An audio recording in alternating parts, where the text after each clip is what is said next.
So mga pare, nandito tayo ngayon sa may Eberon Resort. Anong pangalan po?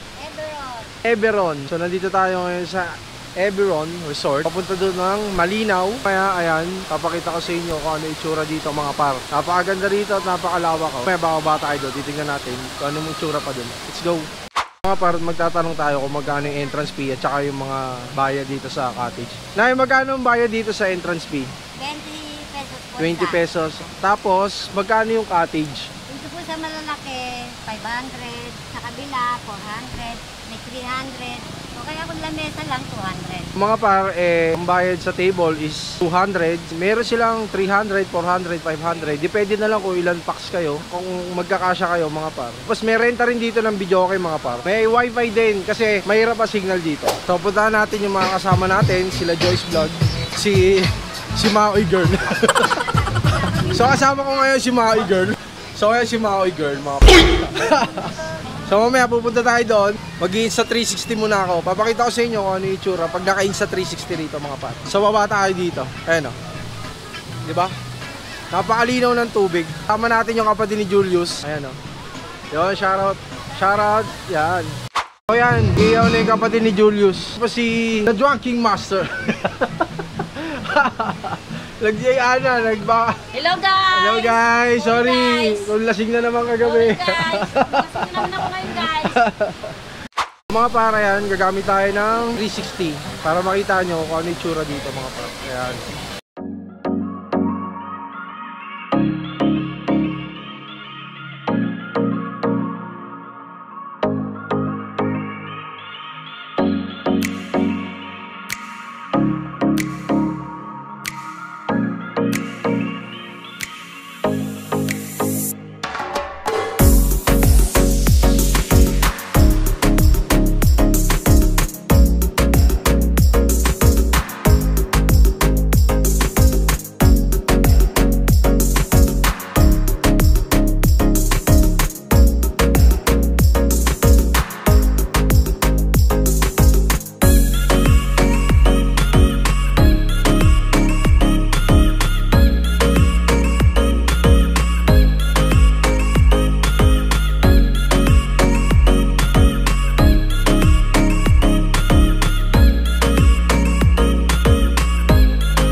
Kasi dito mga par, napakamura ng entrance, 20 pesos. Tapos sa iba, ganun din naman. Tapos ang linaw ng tubig dito mga par, napakalinaw ng tubig dito. Kaya sila ate dito, kita nyo dito, pwede rin dito, isa lang din naman ang may-ari nito. Kaya si ate nagbibideo, ay.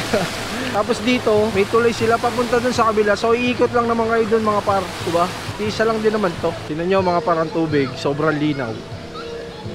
Oh, napakalinaw. Ang lamig pa ng tubig dito mga par. Grabe, sobrang ganda. Ano, galing to sa bundok eh. Dito pa lang kita mo na yung linaw ng tubig. So nandun yung mga kasama ko mga batang yan. Langoy na langoy na. Langoy na langoy na yan mga par. Dito tayo sa mga kasama ko, mga bata. Iwan ka na dito, di ka nasama sa Manila. Dito ka na lang.